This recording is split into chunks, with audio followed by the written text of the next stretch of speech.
முதலாவதாக தொடு உணர்வு, த சென்ஸ் ஆஃப் டச். அது டச்ன்னு சொன்னதான் நமக்கு தெரியும். இந்த விரல்களால் தொடுவது, அப்புறம் நம்மளுடைய சருமம், அதாவது தோல், இதுல வர்ற அந்த உணர்வு.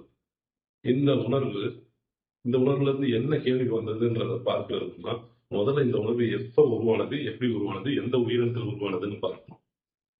கோடிக்கணக்கான ஆண்டுகளுக்கு முன்பாக நம்ம பூமியில முதல்ல உயிரினங்கள் தோன்றும் போது உருவான இந்த சிங்கிள் செல்லுலார் ஆர்கானிசம்ஸ் அப்படின்னு சொல்லக்கூடிய ஒற்றை உயிரினங்கள். இந்த உயிரினங்கள்ல தான் இந்த தொடு உணர்வு பிறந்தது அப்படின்னு சொல்லலாம்.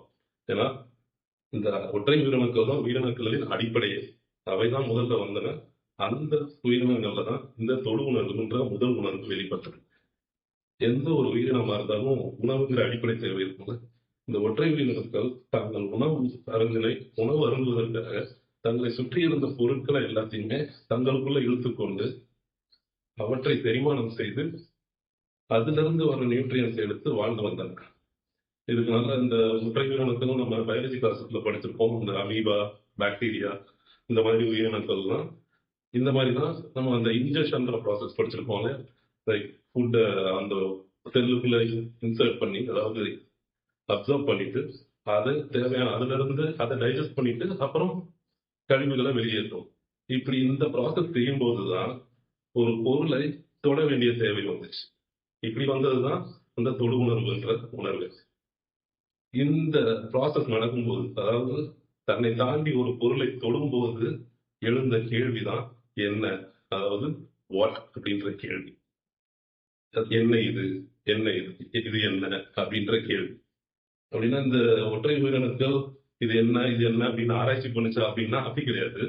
இந்த கேள்வின்றது ஒரு உள்ளுணர்வா வெளிப்பட்டது. உள்ளுணர்வுனா இன்ஸ்டிங்.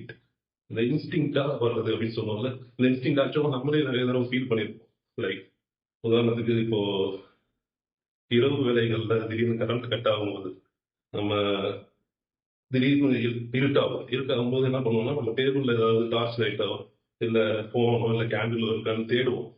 அந்த நேரத்துல வேற ஏதாவது பொருள் கையில தட்டுப்படுதுன்னு வச்சுக்கோங்க. அப்படி தட்டுப்படும் போது அது தடவி பார்த்து என்ன இது அப்படின்னு ஒன்று யோசிப்போம் பாத்தீங்களா. அந்த எண்ணம் தான் இந்த உள்ளுணர்வு. இந்த உள்ளுணர்வு எல்லா உயிரினங்களுக்கும், அதாவது தொடு உணர்வு இருக்கிற எல்லா உயிரினங்களுக்கும் இருக்கு. நம்ம மனிதர்களுக்கு மட்டும்தான் நமக்கு மொழி, பேச்சு திறமை அப்படின்னு இருக்கிறதுனால அந்த உள்ளுணர்வுக்கு ஒரு ஒலி வடிவமும் வரி வடிவமும் கொடுத்து அதை கேள்வியா கேட்கணும். மற்ற உயிரினங்களால அந்த கேள்வியா கேட்க முடியாது. ஆனா கேட்க முடியலன்னாலும் உணர்வு ஒண்ணுதானே. அந்த உள்ளுணர்வு தான் அதை என்ன அப்படின்ற கேள்வி.